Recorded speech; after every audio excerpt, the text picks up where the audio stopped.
A YouTube influencer and a mental health counselor made their initial court appearances in St. George on felony child abuse charges. As news specialist Andrew Adams suffered himself, the interest in this case is so high, it nearly derailed the hearing. Andrew? Well, at one point, one of the lawyers outside the court told everyone that even the judge was having a hard time signing on to the online hearing with as many as 1,200 observers. Some people even showed up in person to see the latest in a case that had both captivated and concerned them.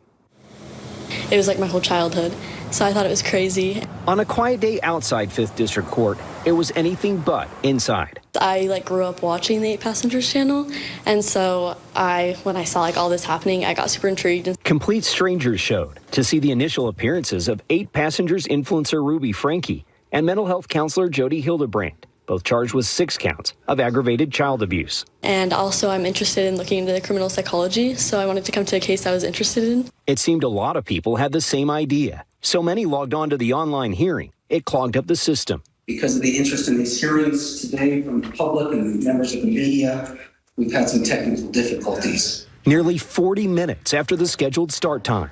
Ms. Franke, can you hear me?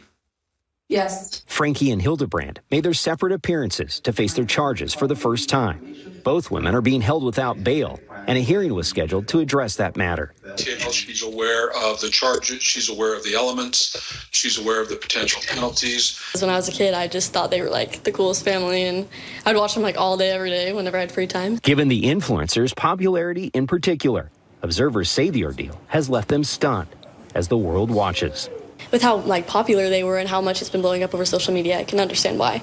But it's just crazy that it's gotten this big.